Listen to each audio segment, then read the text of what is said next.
it going? Today, I think I'll go over like the builds that people have cooked and my likely league starter. I'm glad that we have really smart cookies in the POE community who have made like a dozen different builds that are really interesting. I don't know if you guys have seen it, but I'm happy to at least, you know, if I'm not able to deliver my own cool build ideas other than the power charge stacker, which isn't particularly new or exciting, I can at least watch and show you guys some of the cool builds that I've been looking at that the other creators in the POE community have made, because they've actually made some really fucking cool builds. The problem with the power charge stacker is you obviously can't league start a power charge stacker. That would be stupid.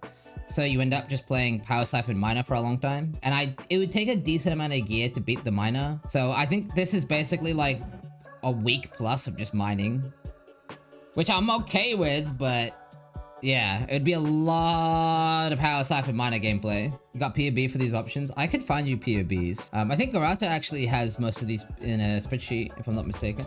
Yeah, he has a lot of these. Flicker Ancestral Watch if I made. Have you no shame? I thought as a community, we had agreed Abyssus Flicker Strike is bad. And we had moved past it. You know? Like, we stopped doing this shit like 8 years ago or something. Shit, we learned nothing. But hey, good luck, brother. Good luck. What about this, Bogwitch Penance Brand build? It is Dissolution with 11k life. I don't know why it says he has such good survivability, but I would not play this. Dissolution logout. Dissolution is good for softcore. That's something I've realized. A lot of these builds are really good for softcore. I haven't seen Quantrik's build yet. This is what Ziz wants to play, right? Yeah, this is literally what Ziz wants to play. I guess I should take a look. DD logout. Yep. DD has the highest damage effectiveness in the game for spells. Like, it makes sense because it's like 4400 damage effectiveness. It's just clunky to trigger it, but Spell Slinger is obviously one solution. Cock was another solution. Is this Oshabi? Yeah. The problem that I see with this is, don't you need to hit 5 times to apply poison? Alright, well, let's just pretend that's not a problem. He basically has enough room, if I'm not mistaken, for 2 empty slots. So he could definitely get at least 1.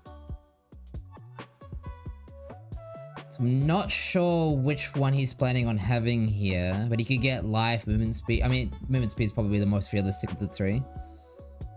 He's got the blah blah, and then forest tracking is a meme. This ascendancy is a bit scuffed though, no?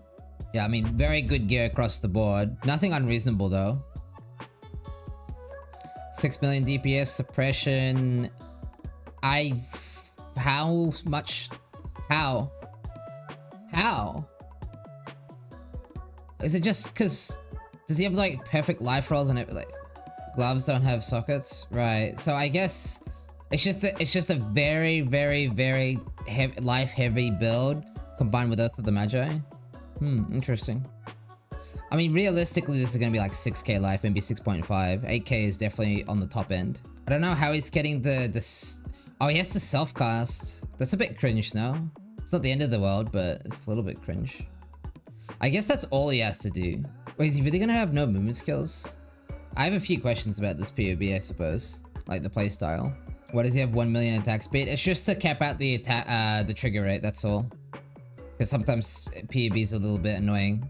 I want you guys' opinion on something. Because I've been thinking about this a lot, and this is probably what I'm gonna do.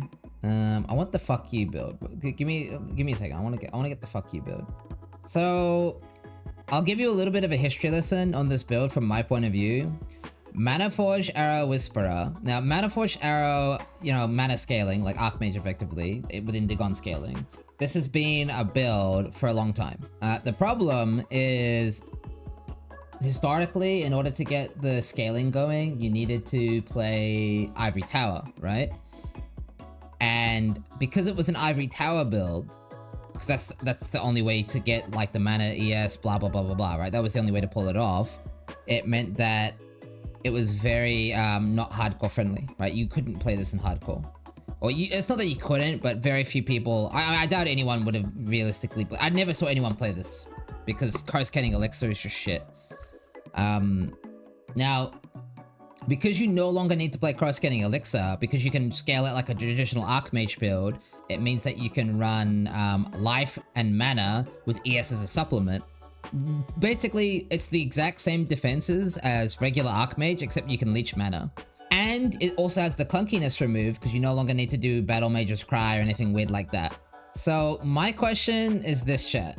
Is this as good as I think it is? Has anyone played this build in the past?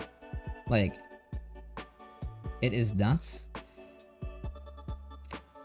So is there any reason at all that I shouldn't play this in hardcore trade? Assuming I can farm my own Indigon, because I can, because, you know, I'm not shit at Path of Exile. I mean, you guys are playing softcore. You guys can easily farm your own Indigon. Yeah, has anyone mapped on this build before? Because the bossing is broken. I've seen bossing footage. Connor doesn't have much mapping footage though, and I don't care about Delve. You're just gonna run, have move speed. Oh, I still don't have Sanctuary of Thought on. Alright, that's fine. And you're just a bow guy. You just run and shoot. Everyone knows how to run and shoot. Like, this is really good mapping gameplay. You can tweak it to your liking. If all you care about is speed, there's things you can do to drop tankiness and damage and get a lot more speed. You have all these tools potentially to tweak it to your custom liking. But this is going to be the best version of Mana Forgeros that's ever existed. Yeah, I'm like 90% sure I'm yoinking Connor's build. This looks so good. Where his previous version felt a little too gimmicky for a variety of reasons.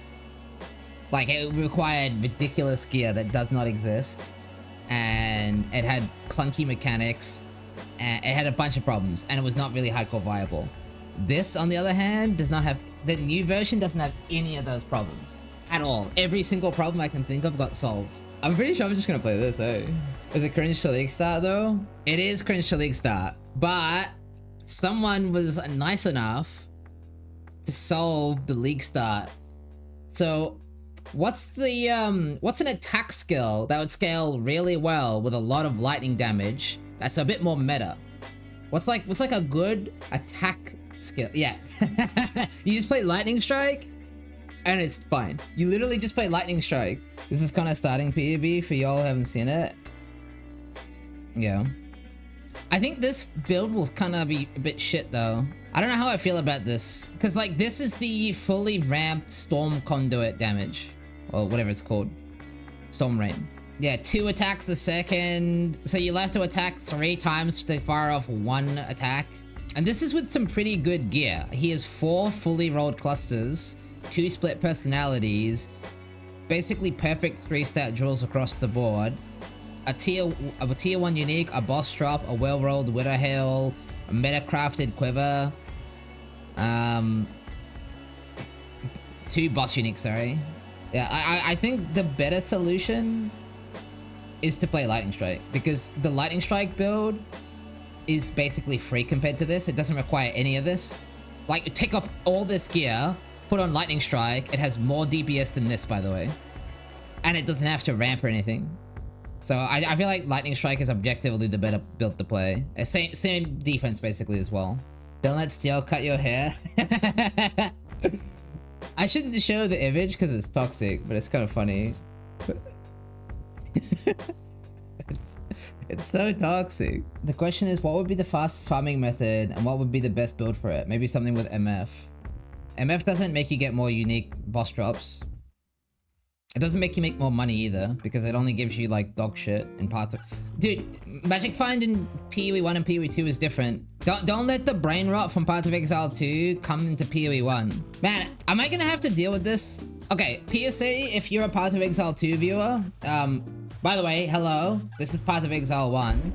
Rarity is a complete dog shit in POE 1. It is complete dog shit. Do not run Rarity. Don't even run like a little Rarity. Yeah, MF is literally dead in POE 1. Until you do Titanic Scarab farming, which has got nothing to do with Magic Find and everything to do with the scarabs themselves. You need like infinity gear for that. So the next build we can look at, I guess, would be Palsterons. Basically, if you connect with something, it will give you explosions, as you can see right here. And depending on how many projectiles you have, the more explosions you get.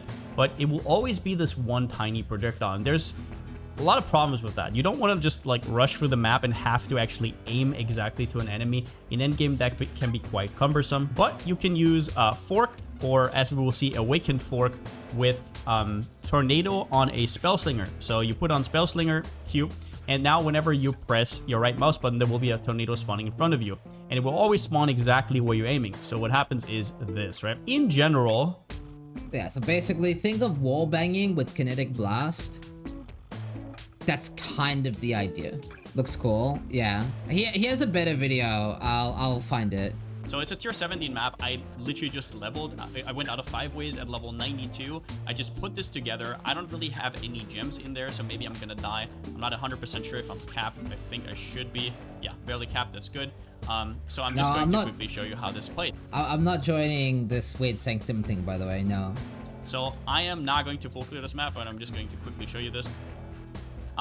This skill is pure Fizz. So what you're seeing as well is a result of Fizz Explodey, which has made quite a return this league because of tier 17s, obviously, but yeah, just in general.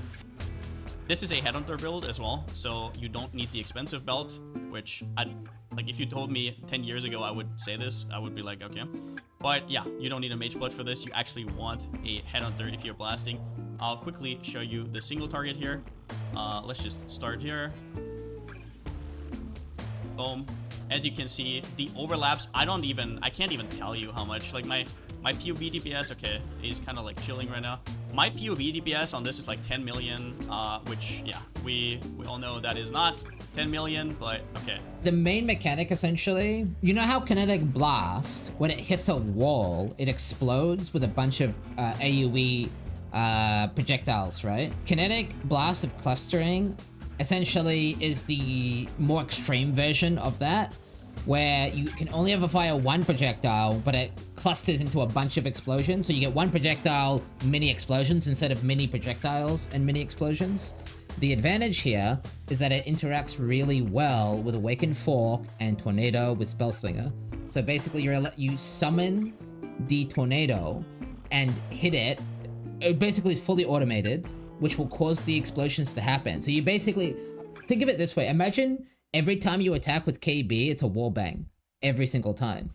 Now, the problem is Awakened Fork is completely inaccessible for a long time, right? You would never League Star. If I told you you had to have Awakened Fork to even play the build properly, you would never play it. But this Ascendancy literally gives you Awakened Fork.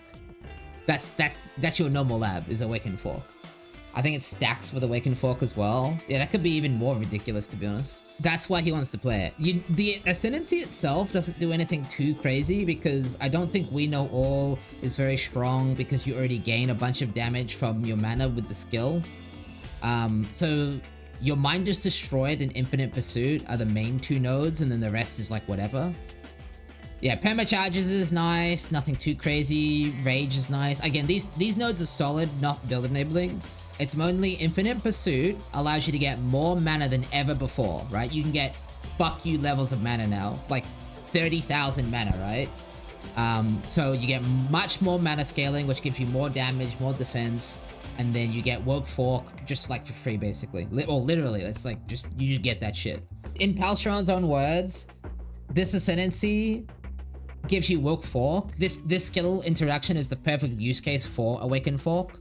And then the fact that there's also a mana stacking, and it's a mana stacking build, it's just perfect. It's like literally, it's the strongest you'll see of this build, in my opinion. This is the strongest version of this build, and it comes online way earlier. Mark my words, they are going to nerf that Mana Forge Ascendancy. It's too strong. I think this should be 1 mana per 2 decks. I think that would be less broken, to be honest. They kind of like, they probably overshot it. But anyway, hopefully they don't nerf it. I'm hoping they don't nerf it. Alright, so I guess we should now look at the general scribe build. Did Jung make a video yet? I don't think he did yet, but he linked me a video. Hold on. this is an old build video, but the new Ascendancy gives you 2 mechanics that make this build more broken than ever before. The first one is +3 max endurance charges. This build scales its defense and damage with endurance charges, so having more of them is build enabling, right? It's just badass. The second thing that is build enabling is the war cry part of the Ascendancy. It allows you to effectively more than double your DPS because you get, you know, more than double the amount of General's Cry, you know, shouts going off. And then it also happens to solve defense even more because you get Defiance of Destiny and what's the other thing? Oh, and Fizz conversion. So you have Giga PDR, right? You can take like 2 Uber Shaper Slams. You have insane elemental damage reduction. And then you solve your avoidance by getting Defiance of Destiny, or mini Defiance of Destiny. Trina looked at the General's Cry build yesterday and figured the cooldown Ascendancy is bait. Too much CDR makes them not attack. Right. It saves tattoo though. Right, so it just means that you run it at the beginning and then you drop it when you get tattoos. Now this build has been awesome. It has been tons and tons of fun to play. I would say this is probably one of the most exciting, coolest mapping builds I've played in a while, outside of pretty much like, you know, the big tornado shot lightning arrow builds or like the penance brands and stuff like that. But in terms of something a little bit different, something fun to play, like it pretty much takes the cake. You see, we had a Beyond boss that just spawned there. We killed him, no problem. So let me see if Jungroan's POB is here. Yeah, this was the Jungroan POB. I don't know if this DPS is going to be accurate because you guys were saying the trigger rate is balked, right?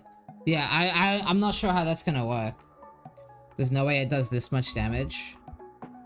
Well, this is average damage per attack, but yeah, I don't know how much the DPS will be. I guess take the DPS with a grain of salt because I don't know if Tuna's Discovery is going to inhibit it somewhat.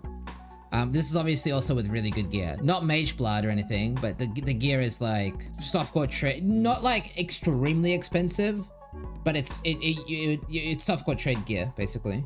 What is Dan playing? You guys want to see Dan's builds next? I'll explain it fully. It's really cool. Maybe you guys can help me understand it too, because it's a little bit of it's a bit complicated mechanics. I think I understand it, but it's a little complicated. Keeping in mind, this is Dan's build. This is not your build. This is not my build. This is Dan's build. Dan will get all this gear. He does this every league. I don't think I could get this gear though. All right, so this is no Mage Blood. Okay, so everything in this build, Dan will get in the first like 2 weeks of the game in hardcore trade, which is basically SSF. This has 7,000 life, 1.6 million EHP, right? 13 mil, well, it's 10 mil DPS because it's dot. You don't include the hit on Cold Snap. So it's 10 mil dot DPS. He can take like multiple Shaper Slams. He's got capped block with life on block. What do you think, chat? What do you think? Yeah, 50k army. He's got all the juice. What do you think? Classic Dan build. Yep. Now this build is very cool. It is a Architect of Chaos Perma Val Cold Snap build. Well, not Perma, but you know, basically Perma. I think I'm too poor for this. Yeah, so I'll explain a few of the mechanics. So for starters, let's go over what I looked at first. How does he have 90 max res? And you might notice something, chat. He has 90 max chaos res as well. I'll just show you the Ascendancy real quick because I don't think many people have looked at this Ascendancy properly yet. Where is it? So, Shepherd of Souls and Everlasting Sacrifice, I'll explain the first one first. When your energy shield reaches max, it will sacrifice all your energy shield to gain 5 max res for 4 seconds. Now, the way he maintains this buff is by running Glorious Vanity. Divine Flesh makes it so all damage taken bypasses energy shield. So the question I have to you guys, will the energy shield be sacrificed and the recharge rate will instantly be active? There'll be no downtime, meaning that the recharge rate, which takes roughly 3 seconds to reach max, will keep up the Everlasting Sacrifice permanently as long as he has Divine Flesh. Is that correct? Because you're not taking damage, it never interrupts recharge. So in other words, as long as he has Glorious Vanity, he has permanent uptime of the buff, right? So that's puzzle number 1. Now, Divine Flesh itself gives you 5 max Chaos Res. And then he has 5 max res of all res from the blah. That puts him at 85 chaos and 80 fire cold lightning res. He then runs triple res flask for another 5. That puts him at 85 all res. He then gets +2 all, which puts him at 87. He then runs Born of Chaos, which gives him 90 max chaos. And then he gets 1 max Ellie res from Sanctuary, and then he runs exactly 3 rare jewels with 2 max lightning, fire, and cold, putting him at 90 max Ellie and chaos. Now, you might be thinking, why does he bother getting 90 max chaos? One more new toy. It's because Divine Flesh will split the damage into chaos, which means that he doesn't want to take more damage by not having 90 max chaos. You'll see that if he actually takes off Born of Chaos, his Ellie max hit will go down because a portion of that damage is being taken as chaos. So without Born of Chaos, he'll actually take more damage against all damage, basically, right? Now, here's where it gets really interesting. The reason why he needs this is to enable Everlasting Sacrifice, because that will give him 5 max res as long as he's not taking damage, which he won't take because all damage taken bypasses energy shield, so it allows his energy shield to be freely sacrificed all the time in a loop for Everlasting Sacrifice. And it has the added benefit of having penetration protection. So against Shaperballs and Uber Maven, Fireballs, and all that kind of bullshit, he effectively mitigates half of that damage from pen. And so effectively, the devs thought cleverly that in order to run Forbidden Secrets, you're going to need Impure Blood, which is exactly what Dan is doing. That allows him to freely, without needing Life Tap, run Cold Snap, as well as like Shield Charge and Frostbomb and Molten Shell, because otherwise it would be really fucky dealing with mana, because he doesn't really need it most of the time. And again, it fucks Everlasting Sacrifice if he needs to run EB and blah, yeah, you get that, right? Now, let's talk about the other half of the build, right? I've just told you about the elemental and chaos damage reduction. You can see the suppression is just mostly smart pathing via Scion and Shadow. He gets suppression here, and then he's able to get armor, ES, evasion, gift, and suppression across the tree. How is he getting his armor? Now, this is really fucking 5-hit. No, this is actually 5-hit. Nah, this took me like an hour to like go through. Fucking Dan's smart as fuck. So, let's look at the other node. Shepherd of Soul. Check this shit out. Now, obviously, you never run this normally because it requires a unique wand or scepter, sorry, which is shithouse. You don't want to do that. So what Shepherd of Souls does is it reduces the cost of Vaal skills by 80%, and if you cast the Vaal skill within 8 seconds of using a Vaal skill, it will increase that cost by 100%, right? Now, what this means is your very first cast, right? Let's just go with the number 30, just because it's nice and clean. So let's say you have 30 soul cost. You have 80% less soul cost. This makes it 8 soul cost, right? And if you cast within an 8-second period, right, it will double. He's also got Fever for Corruption, 50% reduced souls per use, further reducing this to 3, right? But because this is, the increase should be additive with the reduced. So if you cast twice, it will go from 3 to 9 soul cost. But ignore this. The point is you want to avoid overcasting within an 8-second window. What does that mean, chat? It means you need your Vaal skill to last exactly 8 seconds, and you need to never cast it within 8 seconds, which means you need some way of understanding that the skill has ended and you can safely recast it. Check this shit out.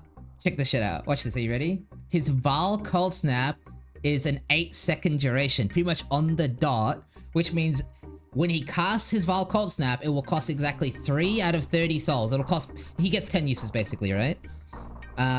Or something like that. So he'll cast it. When it ends, it's safe to recast. So as long as he never casts it while it's active, he can cast it 10 times before he has to recharge souls. So one soul, one batch of souls gives him, how much is that again? 80 seconds of uptime of Vaal Cold Snap.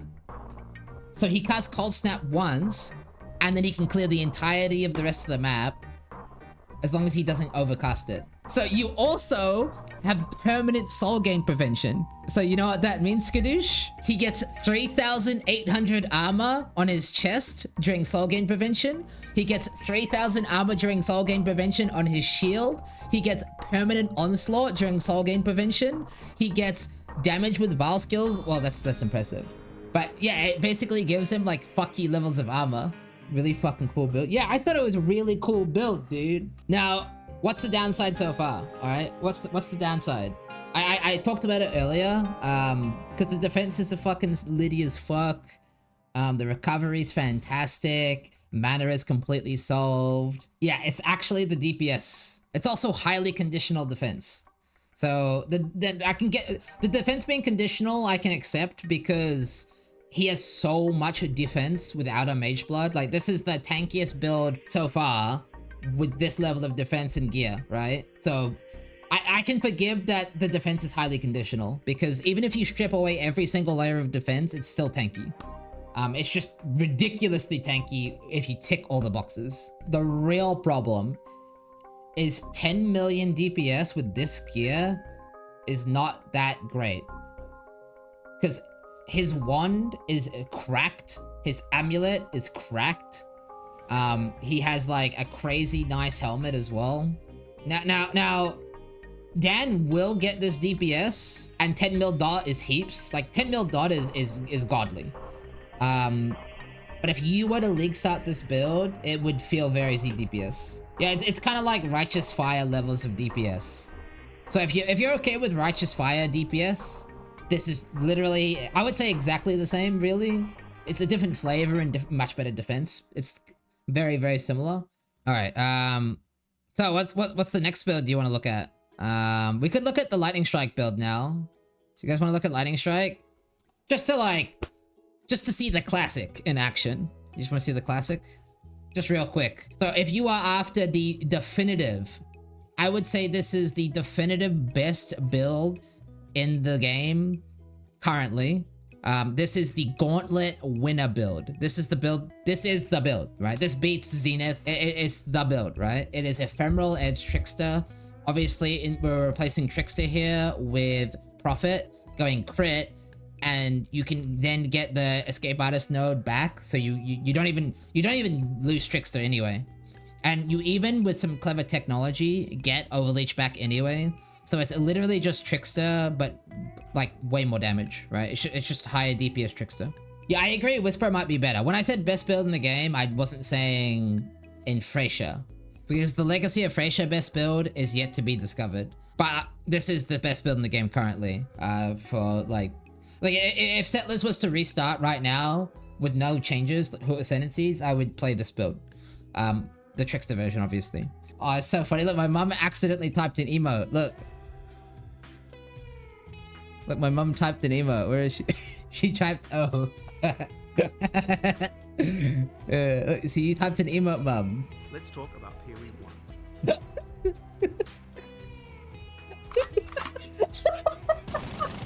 It's a.